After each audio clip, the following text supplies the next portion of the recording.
நீங்கள் பார்த்துக் கொண்டிருப்பது உங்கள் விஜய். இந்த சீரியஸ்னஸ்க்குள்ள அப்புறமா நம்ம டிராவல் பண்ணுவோம். சின்ஸ் நீங்களாம் பெரியவங்களா இருக்கிறதுனால எல்லா பெரியவங்களையும் பார்க்குறப்ப கொஞ்சம் சுவாரஸ்யமாக பர்சனல் நம்ம பேச ஆரம்பிச்சோன்னா இவங்க முதல்ல ஒன்று சொல்லுவாங்க, என் வயசில் நான் எப்படி இருந்தேன் தெரியுமா அப்படின்னு ஒரு கேள்வி ஆரம்பிப்பாங்க. வயசில் நான் எப்படி இருந்தேன் தெரியுமா அப்படின்னா அதுக்கு உங்களுடைய பதில் என்ன? இளமையில் நான் எப்படி இருந்தேன்னு தெரியுமா?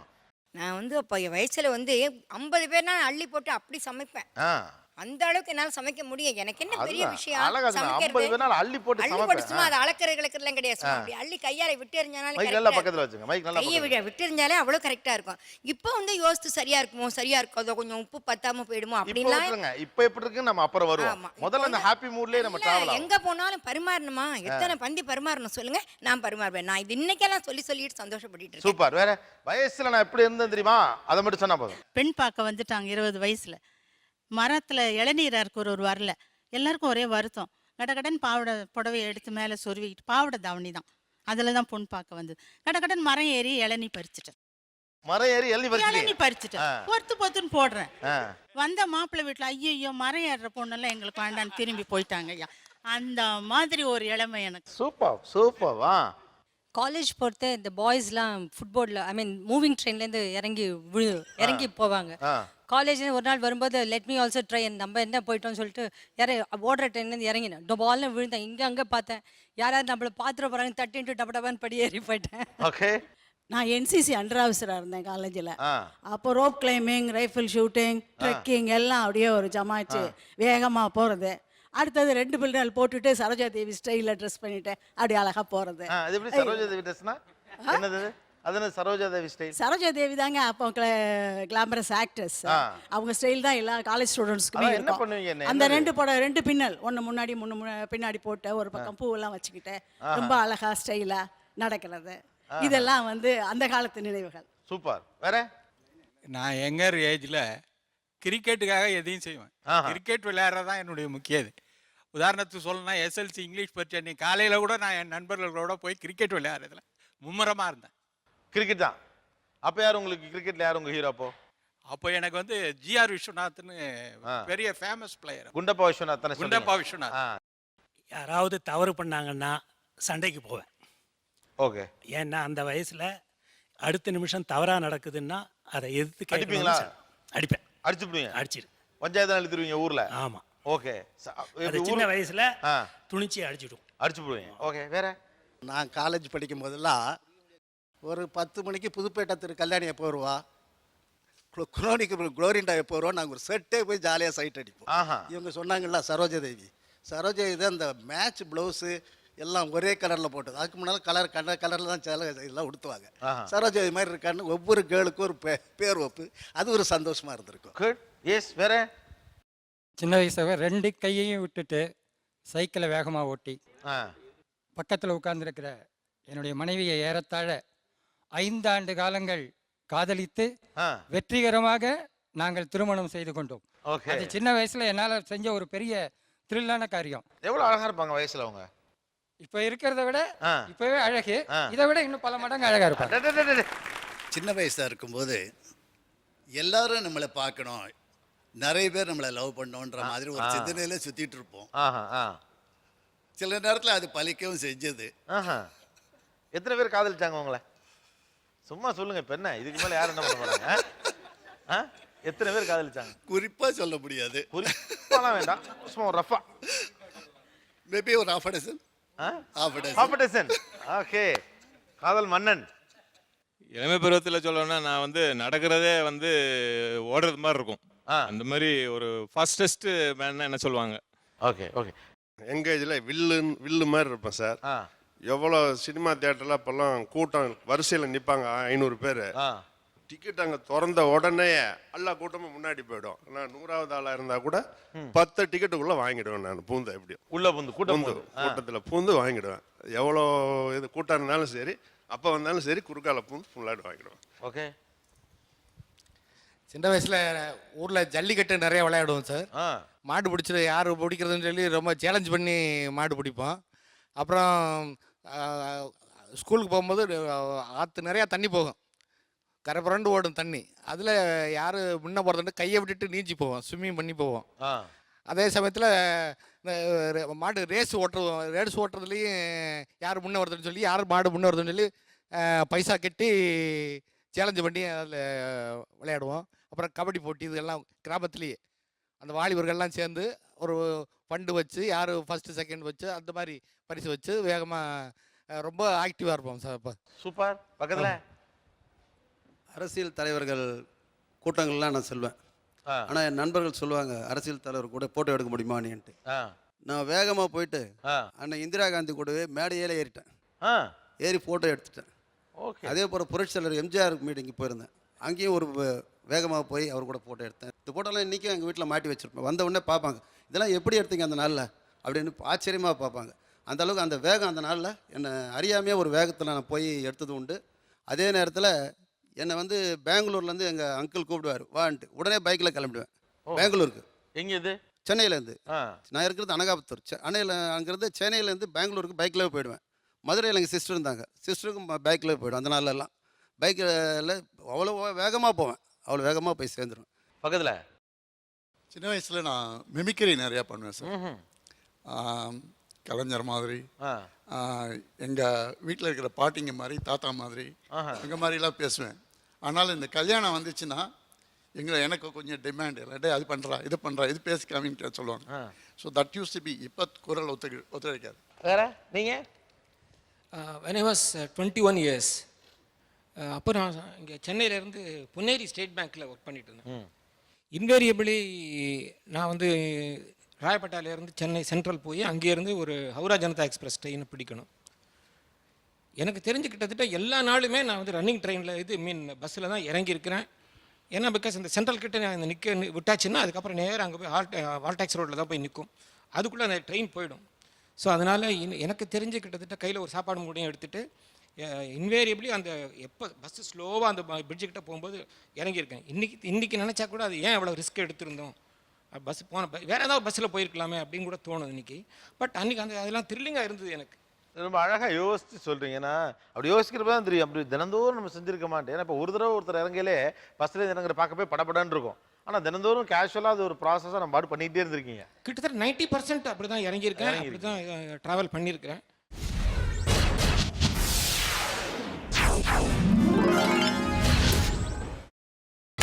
நீங்கள் பார்த்துக் கொண்டிருப்பது உங்கள் விஜய். என்னுடைய இளமை காலத்தில் இந்த சுயமரியாதை இயக்கத்தில் நான் ரொம்ப ஈடுபாடு கொண்டனாக இருந்தேன்.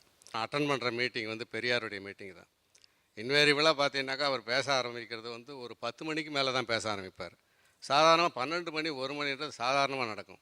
இந்த மீட்டிங்கை போய் அட்டன் பண்ணுறதுக்கு 8 மணிக்கே போய் முன்னாள் ரோவில் உட்காந்துரும். அந்த காலத்தில் இந்த காலத்து வரைக்கும் அவர் பேசின பேச்சுக்களை போல் என்னை பொறுத்தவரையில் வேறு யாரும் சிறப்பாக வெளிப்படையாக பேசுறது கிடையாது. நிறைய சீர்திருத்தம் இன்றைக்கெல்லாம் வந்து இவ்வளவு பேர் வந்து சீர்திருத்தம்னு பேசுகிறாங்களே தவிர அந்த அளவுக்கு தைரியமாக வந்து அவரைப்பால் எதுவும் பண்ணது கிடையாது. அந்த காலகட்டத்தில் வந்து அந்த மாதிரி நான் பார்க்கப்பட்டேன். இன்னமும் அந்த லைனில் தான் இருக்கேன். பட் இருந்தாலும் அந்த சிறு வயசில் இருந்த அந்த தைரியம் வந்து இப்போ வயசான காலத்துக்கு அது வர்றதில்லை. ரொம்ப ஓப்பனாக ரொம்ப அழகாகவும் சொல்லிட்டீங்க. ஏன்னா ஒரு தமிழ் சமூகத்துடைய ஒரு பெரிய ட்ராவலை வந்து அதோட ரெப்ரஸன்டேட்டிவாக இருந்து சொல்லியிருக்கீங்க. Very nice. அப்போல்லாம் எவ்வளோ கூட்டம் இருக்கும், அதை பார்க்க இளைஞர்கள்லாம் எவ்வளோ வருவாங்க? என்னை பொறுத்தவரையில் இந்த மீட்டிங்கு நான் போகும்போது நான் சேலத்துலேருந்து வரேன் சார். சேலத்தில் போஸ் மைதானம் தான் அந்த only place for all the meetings. இன்றைக்கி வரைக்குமே வந்து அதுதான் நடக்குது. பெரிய இப்போது நேஷனல் லீடர்ஸ் எல்லாம் வரும்போது மட்டும் ஊருக்கு வெளியில் பண்ணுவாங்க. அப்போல்லாம் போஸ் மைதானம் டவுனில் பஸ் ஸ்டாண்டுக்கு எதிர்த்தாப்புலேயே இருக்கும். அந்த போஸ் மைதானமே நிறைய கூடிய அளவுக்கு கூட்டம் இருக்கும். எண்ணிக்கையில் கேட்குறேன், எவ்வளோ இருக்கும் கூட்டம்? எண்ணிக்கையில் ஒரு 10,000 பேர் வருவாங்க. ஓ, 10,000 பேர் அப்போவே வருவாங்க. அந்த 10,000 பேரும் பெரியார் பேசணுன்றதுக்காக வெயிட் பண்ணுவாங்க. 10 மணிக்கு முன்னால் வரமாட்டார். அவர் வராருனாக்கா முதல்ல அவருடைய அல்சேஷன் ஆகி வரும். அவருக்கு ரெஃபரன்ஸுக்கு புக்கெல்லாம் முதல்ல வந்து அடிக்கிடுவாங்க. அப்புறம் இப்போ இருக்கக்கூடிய தலைவர் வீரமணி வந்து உட்காருவார்.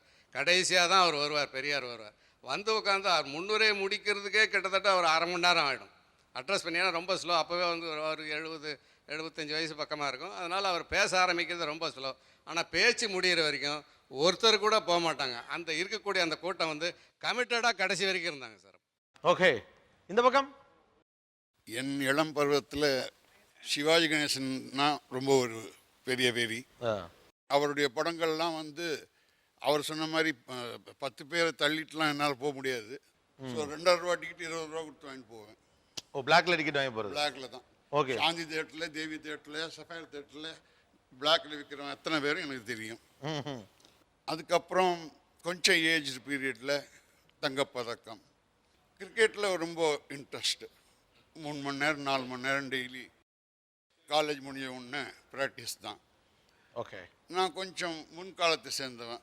எனக்கு வந்து ஃபேவரெட்லாம் வந்து வெங்கட்ராகவன், பிரசன்னா, சந்துபோடு, புதியகுந்திரன் அந்த மாதிரி. உங்கள் வயசில் நீங்கள் என்னெல்லாம் பண்ணுவீங்க? எனக்கு வந்து சின்ன வயசுலேயே படிக்கிற காலத்துலேயே சிவாஜி கணேசன் படம் ரொம்ப பிடிக்கும். அந்த சிவாஜியை பிடிக்கும். அந்த நேரத்தில் திருநெல்வேலியில் வந்து வீரபாண்டிய கட்டபொம்மன் நாடகத்துக்கு வந்திருந்தார். சினிமா இல்லை, நாடகத்துக்கு வந்திருந்தார். நாடகத்துக்கு வந்திருக்கும்போது நகராட்சியில் வந்து வரவேற்பு கொடுத்தாங்க அவருக்கு. அதுக்கு அடுத்தாப்புல எங்கள் ஸ்கூலு காம்பவுண்ட் சுவர் விழுந்து அவருக்கு ஃபஸ்ட்டு உட்காந்து அவருக்கு எதிர்த்தால உட்காந்து அதை ரசித்தேன். இன்னொன்று, எனக்கு அண்ணாதுரையை ரொம்ப ரொம்ப பிடிக்கும் அந்த சின்ன வயசில். அப்போ அண்ணாதுரையை பார்க்கணும்னு சொல்லுவேன். என்னுடைய பிரதர் வந்து செக்ரட்டேரியட்டில் வேலை பார்த்துருந்தார். அப்போ மாரிச்செட்டி தெருன்னுங்க சென்னையில் இருக்குது. இங்கே வந்திருந்தேன் நான் சென்னையில் திருநெல்வேலியிலேருந்து. வந்திருக்கும்போது பிரதர் சொன்னார், அப்போ வந்து ஆப்போசிஷன் அண்ணாதுரை எதிர்த்தாப்புல ஒரு 4-5 வீடு தள்ளி அண்ணாதுரை உட்காந்துருக்காரு, போய் பார்க்கணுன்னு சொன்னேன்னாரு. அவ்வளோ எளிமை. சாதாரண ஒரு வேனில் உட்காந்துருந்தார். பார்த்து விஷ் பண்ணிட்டு போனேன். அது வாழ்க்கையில் வந்து சின்ன வயசில் எனக்கு மறக்க முடியாதவர். ஓகே. பக்கத்தில் நிகழ்ச்சிகள். உங்கள் வயசில் நீங்கள் எப்படி இருந்தீங்க? நான் சிறு வயதில் ஃபுட்பால் பிளேயர். சிறு வயதில் ஃபுட்பால் பிளேயர். நான் பாண்டிச்சேரியில் படித்தவன்.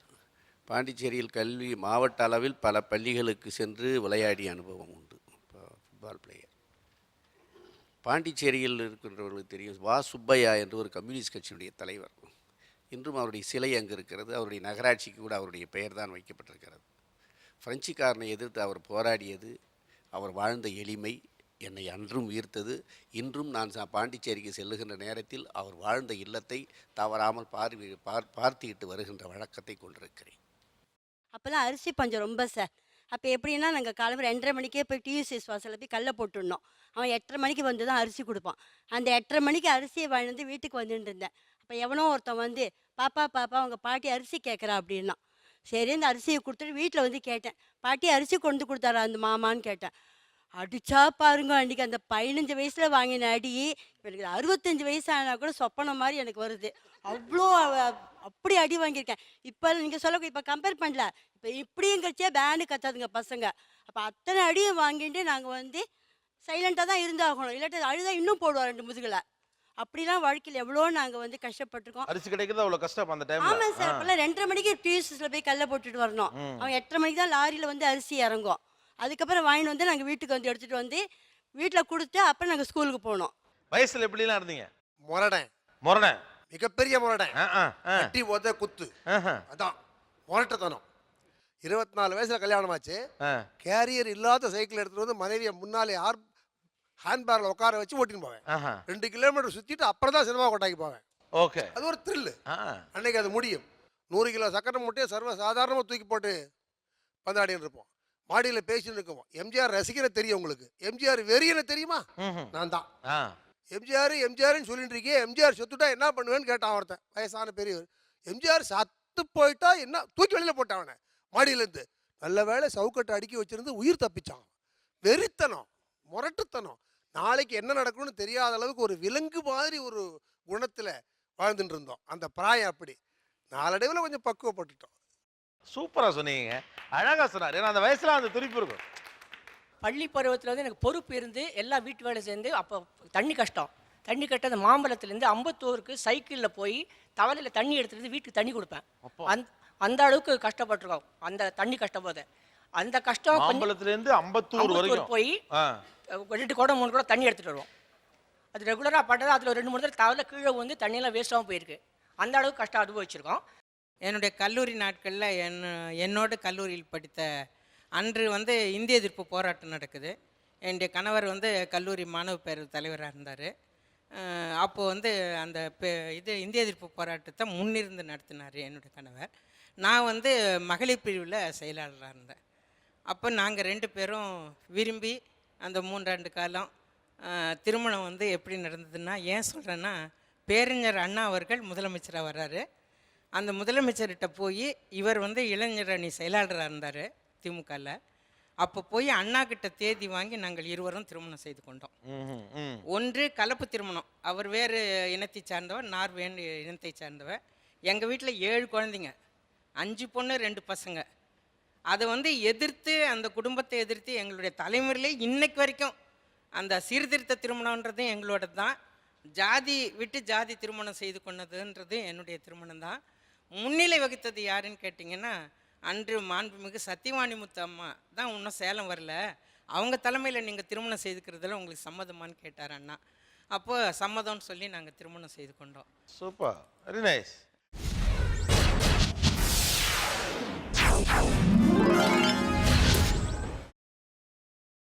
நீங்கள் பார்த்துக் கொண்டிருப்பது உங்கள் விஜய். நான் சேலத்துலேருந்து வரேங்க. சேலத்தில் வந்து எக்ஸிபிஷன் வருஷம் போடுவாங்க.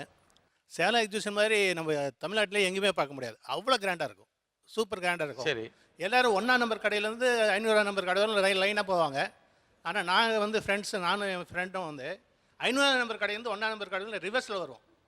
ரிவர்ஸில் வரும்போதே வாட்ச் பண்ணிகிட்டே வரும், எந்த பொண்ணு பேரண்ட்ஸ் இல்லாமல் அண்ணன் தம்பிக்கு இல்லாமல் வராங்கன்னு பார்ப்போம். தனியாக வருது. மேலேருந்து அவங்க கீழே இறங்குவாங்க, நாங்கள் கீழேருந்து மேலே ஏறுவோம். போகும்போது கையில் பார்த்தா அந்த பொண்ணு எங்களுக்கு கையில் வந்துடும்.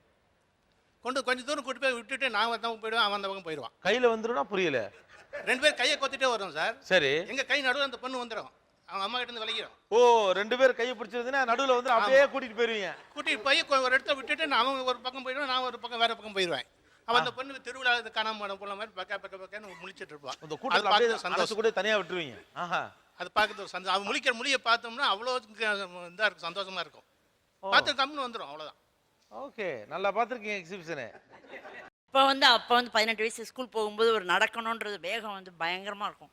போட்டி வச்சுப்போம், வேகமாக நடப்போம். மயிலாப்பூர்லேருந்து திருவான்மியூர் தேட்டரில் அப்போல்லாம் 2 படம் போடுவோம். பார்க்கணும்னு சொல்றதுக்காக ஃப்ரெண்ட்ஸ் எல்லாம் சேர்ந்து நான் ஃபர்ஸ்ட் வரேன், மைக் நல்லா அப்படி வச்சுக்கோங்க. நடந்தே போய் பார்த்துருக்கோம். இப்போ வந்து நடக்கும்போது கஷ்டமா. மயிலாப்பூர்லேயும் திருவான்மியூர் நடந்தே போயிருக்கோம். அப்போலாம் 2 படம் போடுவோம் சார். 11:30லேருந்து ஆரம்பிச்சாக்கா ஈவினிங் தான் போடுவோம். ஒரே டிக்கெட் வாங்கினா போகிற 2 படம் பார்க்கலாம். அப்படி நடந்தே போய் அப்படி பார்த்துருக்கோம். நான் வந்து இளமை பருவத்தில் படித்து காவலராக பணியில் சேர்ந்து சப் இன்ஸ்பெக்டராக பணியாற்றி நான் ஓய்வு பெற்றவன். அந்த இளமை காலங்களிலே நான் எல்லா கேஸுகளும் அப்பொழுது வந்து மதுவிலக்கு அமுலில் இருந்தது. அந்த நேரத்திலே குடிப்பவர்களையும் பிடிப்போம், கள்ளச்சாராயம் காய்ச்சுபவர்களையும் பிடிப்போம். நான் இளமையாகவும் ஒல்லியாகவும் இருந்ததனால் எனக்கு அந்த பணியை கொடுப்பார்கள். என்னை முதலிலே விட்டு வேடிக்கை பார்ப்பார்கள். நான் எந்த மாதிரி தூரத்தில் ஓடினாலும் துரத்தி அவர்களை பிடித்து கொண்டு வந்து பெருமைப்படுவேன். அதே மாதிரி நேரத்திலே நான் பள்ளி பருவத்திலே நான் SSLC முடிக்கும்பொழுது ஒரு பெண்ணுக்கு ஒரு காதல் கடிதம் எழுதிவிட்டேன், காதல் கவிதை எழுதிவிட்டேன். அந்த கவிதை பக்கத்தில் இருக்கிற பெண் எடுத்து எப்படியோ அது ஆசிரியரிடம் கொடுத்து விட்டது. அந்த கவிதை இன்றும் நீங்காத நினைவாக இருக்கிறது. நீங்கள் சொன்னால் அதை நான் இப்பொழுது நான் சொல்கிறேன். அந்த கவிதை ரொம்ப பெருசா சின்னதா? சின்னது. கற்றதை மறந்தேன் கனிமொழியே உன்னினைவால், பெற்றவரை மலர்ந்தேன் பொன்மலரே உன்னினைவால், பற்றுடனே நீ என்னை பார்த்ததினால் உன்னிடத்தில் விற்றே நெஞ்சத்தை வியந்ததுதான் உண்மையடி, உயர்நிலை படிப்பெல்லாம் காதலித்து மறப்பதற்கு சொல்லியா தருகிறது சொல்லடி பைங்கிளினி, எண்ணாத நாள் இல்லை ஏக்கமுறம் எண்ணெஞ்சம் புண்ணாகி போமளவு புறக்கணித்து போகுதே, பொன்னார் திருவுருவே பூமகளே காதலியே கண்ணான காதலனை கண்கலங்க வைக்காதே, ஆதலினால் சொல்லுகின்றேன் அன்புடன் வேண்டுகின்றேன், காதலினால் ஆடுகின்றேன் கண்ணீரில் ஆடுகின்றேன், மாதம் பல பருந்து மனக்கருத்தை கூறுகின்றேன், காதலினை தருவாயோ கண்ணீரில் விடுவாயோ, மனம் என்னும் தனியறையின் மனக்கதவு திறந்திருக்கும், என்னுடலில் நீ பாதி உன்னுடலில் நான் பாதி, இன்ப துன்பம் இருவருக்கும் சரிபாதி, உண்மையில் நீ என்னை உளமாற நம்பிட்டால் தந்திடு தந்திடு இன்பத்தை தந்திடு. இந்த ஆனா இந்த காதலே கூட இன்ஸ்பெக்டர் மாதிரி தாங்க சொல்றீங்க, தந்திடு தந்திடு அப்படின்னு. இது டீச்சருக்கு அந்த பொண்ணு கைக்கு போச்சா இல்லையா? பொண்ணு கை போய் படிச்சுட்டு புக்கில் வச்சிருந்ததை பக்கத்து மாணவி எடுத்து வாத்தியார்கிட்ட கொடுத்துட்டாங்க. கட்டினீங்களா இல்லையா? இல்ல அவங்க வந்து வேற இடத்துல தான் கட்டிக்கினாங்க. நான் அதுக்குள்ளே எங்க தவப்பனார் நான் அவசரப்படுறேன்னு நான் காவல்துறையில் வந்து 19 வயசுலயே சேர்ந்துட்டேன். 21 வயசுல எனக்கு மேரேஜ் முடிச்சிட்டாரு எங்க தவப்பனார். அதுக்கப்புறம் என்னைக்காவது இன்னைக்கு இந்த கவிதை ஞாபகம் வச்சிருக்கீங்களா? அந்த பொண்ணை என்னைக்காவது பாத்துருக்கீங்களா? அதுக்கப்புறம் பார்த்துருக்கிறேன், நினைவுள்ள அப்புறம் அவங்க கிட்ட பகிர்ந்து கொண்டு இருக்கிறேன். அது அவங்களும் சந்தோஷமா தான் இருக்காங்க. Super, very good. எந்த கருத்தை பார்த்தாலும் குச்சிடுவேன் கபால்னு, அதில் ஒன்றும் பயமே கிடையாது. ஆனால் வந்து சைக்கிள் ஓட்டணும் ஒரு வெறி இருந்துச்சு. அதுக்கு ஒரு ஆளை குருநாதரை வச்சுட்டேன். அவருக்கு என்னென்ன தேவையோ வாங்கி கொடுத்து சைக்கிளை கற்றுக்கிட்டு கீழே விழுந்து அடிபட்டு என்னென்னமோ நடந்து முட்டியெல்லாம் தேஞ்சது கூட ஒன்றும் நான் கவலைப்படலை. சைக்கிளை கற்றுக்கிட்டேன். ஆனால் இப்போ 3 பேரை உட்கார வச்சு ஏற்றிக்கிட்டு போகிறதுக்கு என்னால் முடியும் சைக்கிளில். இந்த அளவுக்கு தம்பு இல்ல. சூப்பர். பின்னால ஆக்சுவலாக என்னோட காலேஜ் டேஸில் எனக்கு அந்த டான்ஸுனால் பயங்கர உசிர். இந்த இந்த வெறித்தனமாக வந்து பப்ளிக்லேயே ஆடுவேன். யாருக்கும் ஒரு கூச்சம் கீச்சம் இல்லாமல் பப்ளிக்லேயே ஆடுவேன். இதனால் பொதுவாக வந்து எந்த ஃபங்க்ஷன் வச்சாலும் அந்த ஃபங்க்ஷன் முடிஞ்ச உடனே ஒரு பாட்டு போடுவாங்க, எல்லாம் சேர்ந்து சுற்றிட்டு நின்றுவாங்க, ஏன்னா டான்ஸ் ஆட சொல்லுவாங்க. உங்கள் வயசு என்ன ஆக்சுவலாக? இப்போயே சின்ன பையன் மாதிரி தான் இருக்கு. உங்கள் வயசு என்ன? 62. 62? உங்களுக்கு 62 வயசா? Yes sir, 62. சார் என்ன சார் சொல்கிறீங்க? ஆமாம், 62 சார். நீங்கள் ஆனழகன் சார். 62 வயசா சார் உங்களுக்கு? அதான் சின்ன வயசுலேருந்து எல்லா பொண்ணுங்களும் என்ன பார்க்கணும் அப்படின்ற ஒரு வெறி, உடம்பை வந்து மெயின்டைன் பண்ணுறது. எல்லாரும் என்ன பார்க்கணும். அப்போலேருந்து ஃபிட்டா பொண்ணுங்க பார்க்கணும். இப்போதான் யாரும் பார்க்கறதில்ல. அந்த வயசில் எல்லாம் பார்த்துருந்தாங்க. வாழ்த்துக்கள். சூப்பர். பக்கத்தில் கொடுங்க சார்ட்ட. நானும் என் நண்பரும் எல்லா சினிமாவும் பார்த்துருவோம். நான் வந்து சிவாஜி வெறியன், நான் வந்து எம்ஜிஆர் ரசிகர். 2 பேரும் எல்லா படத்தையும் பார்த்துருவோம். ஆனால் படமெல்லாம் பார்க்கும்போது சந்தோஷமாக 2 பேரும் ஒன்றாவே பார்த்துருவோம். அதுக்கப்புறம் பள்ளிக்கூடம் போகும்போது அவன் வந்து சிவாஜியை பற்றி திட்டுவேன், நான் எம்ஜிஆரை பற்றி திட்டிட்டு அந்த படத்தில் எப்படி நடிச்சார், அந்த படத்தில் எப்படி நடிச்சார் அப்படின்னு சொல்லிட்டு அந்த மாதிரி சண்டை போட்டு நானாக படம் பார்க்கும்போது நல்லா ரசித்து 2 பேரும் ஒன்றா பார்த்துருவோம். வெளியில் வந்ததுக்கு அப்புறமும் 2 பேரும் இன்னைக்கு வரைக்கும். அதேமாதிரி இந்த பாசமலரில் ஒரே ஒரு சீன்ஸ் மட்டும் சொல்லிடுறேன். அது சிவாஜி கணேசன் முதலிவர் பிள்ளை வருவார், சிகரெட்டை பிடிச்சிக்கிட்டு அந்த சீனில் வந்து தன்னுடைய தண்டை சாவித்திரி இருக்கும். சாவித்திரி படத்தை அப்படி திருப்பி வச்சுட்டு சிகரெட்டை அணைச்சிடுவார். அந்த சீன் முடிஞ்சிடும். இவ்வளோ கண்ணியமாக ஒரு முதலிரவு காட்சியை எடுத்து அந்த மாதிரிலாம் ரசிக்கிறதுன்றது வந்து அந்த இளமை காலத்தில் நம்மளாம் இருந்து அனுபவித்ததை வந்து இந்த காலத்து இளைய தலைமுறைகளால் அனுபவிக்க கொடுத்து வைக்காத சமாச்சாரமாக இருக்குது. குட். பக்கத்தில் நம்ம சிவாவிஷ்ணு கோயிலில் அந்த ஆஞ்சநேயருக்கு வடமாலை போட்டு அந்த சுவாமிகள் நான் வந்துட்டனாலே அந்த சாமியை விட்டு நகர மாட்டார். ஏன் வடமாலை எடுத்துகிட்டு போயிருவீங்களா? நட்டுட்டு போயிடுவேன். ஓ. அதாவது வெள்ளிக்கிழமையான அந்த இளம்பெண்கள் வந்து இந்த சொம்பில் எண்ணெய் எடுத்துகிட்டு வருவாங்க. அதை திரி ஊற்றி அதெல்லாம் வச்சுட்டு அந்த சொம்பை அப்படி வச்சுட்டு போனாங்கன்னா அது காணாமல் போயிடும். வந்து கேட்குறதுக்கு நம்மள்ட்ட பயம். அவ்வளோ குறும்பு பண்ணுவேன் மாம்பழம். எல்லாரும் சைக்கிள் கொண்டு ரோட்டில் பார்த்து பத்திரமா ஓட்டுவாங்க. ஆனால் நான் அப்படி கிடையாது. லாரி போகும்போது லாரி பிடிச்சிட்டு போயிடுவேன். ஓ, வண்டியில் அப்படியே சைடில் பிடிச்சிக்கிட்டே அப்படி போயிடுது. ரொம்ப வேகமாக போவோம். போலீஸ்கார் டிராஃபிக்காரர் என்ன பண்ணுவான், டே போடான்னு சொல்லிட்டு போயிட்டே இருப்போம். அந்த அளவுக்கு அதே தைரியம். அதே போல் என் கூட ஒரு 4-5 பெண்கள் இருப்பாங்க. என்ன கேட்டால் என்கிட்ட வந்து என்ன பண்ணுவாங்க, விக்டர் எனக்கு வந்து அந்த வெள்ளாங்க வேணும், புள்ளாங்க வேணும். பெண்கள் வந்து ரொம்ப அதான் விரும்பி சாப்பிடுவாங்க. சரிதான் சொல்லிட்டு ரொம்ப தைரியமாக உள்ளே போயிடுவேன். அது எப்படியாப்பட்ட பங்களா யாராக இருந்தாலும் சரியா. அப்போ இன்றைக்கி வந்து அந்த தாஜ் கோரமண்டல் இருக்கிற இடம் தான். அப்போதைக்கு அவங்க என் கூட அந்த வச்சு தைரியமாக எல்லாத்தையும் எடுத்து கொடுப்பேன். அதே போல் எப்படியாப்பட்ட பங்களா எதாவது திறந்துருந்தாலும் அங்கே நாய்கள் ஜாகிரதைன்னு போட்டிருக்கோம். விக்டர் எனக்கு நெல்லிக்காய் வேணும் அப்படின்வாங்க. இங்கே இருன்னு சொல்லிட்டு உள்ளே போயிட்டு படிச்சு எடுத்து அந்த அளவுக்கு அப்போ தைரியம் இருந்தது. அதே போல் பிடிக்கிற விளையாட்டு விளையாடுவோம். எல்லாம் தரையில் தான் கிரவுண்டில் விளையாடுவோம். நாங்கள் அப்படியே பில்டிங் தான் தாவோம். ஏன்னா தலையை தோடணும் அப்படின்ற மாதிரி. அதனால் பில்டிங் தாவி கீழே குச்சிடுவோம் எவ்வளோ ஹைட்டாக இருந்தாலும். பக்கத்தில் சார் என்னோட ஊர் வந்து தரங்கம்பாடி, மாயாரத்துக்கும் காரைக்கால் வந்து பக்கத்தில். சீஷோர்லேருந்து 8வது வீடு என் வீடு. எனக்கு தென்னை மரம் ஏறுறது, கிணறு இறங்குறது, போட்டிங் போகிறது, நானே செல்ஃப் போட்டிங் இதெல்லாம் பிடிக்கும் எனக்கு. எங்கள் ஊரில் நிறையா ஃபிஷர்மேன் எல்லா போட்டையும் கடலில் சீ சைடில் வச்சுட்டு போயிடுவாங்க அவங்க. நான் மட்டும் ஒரு நாளைக்கு என்ன பண்ணிட்டேன், போட் எடுத்துன்னு போயிட்டேன் நேராக. எங்கே பண்ணனே தெரியாது, ரொம்ப தூரம் போயிட்டேன். அப்புறம் பார்த்தா சிலோனாக்கா இந்த நாகப்பட்டினத்து சிலோன் கிட்டக்க அப்பலாம் எனக்கு தெரியாது. பின்னாடி 4-5 போட்ஸ் மேலாம் வந்துருந்தாங்க. அவங்க வந்து என்ன தம்பி இங்கே வந்துட்டு இங்கெல்லாம் வரக்கூடாதுப்பா அப்படின்னு சொன்னாங்க. அப்போலாம் இந்தமாரி இந்த ஸ்ட்ரிக்டாக அரெஸ்ட் பண்ணுறதுலாம் கிடையாது.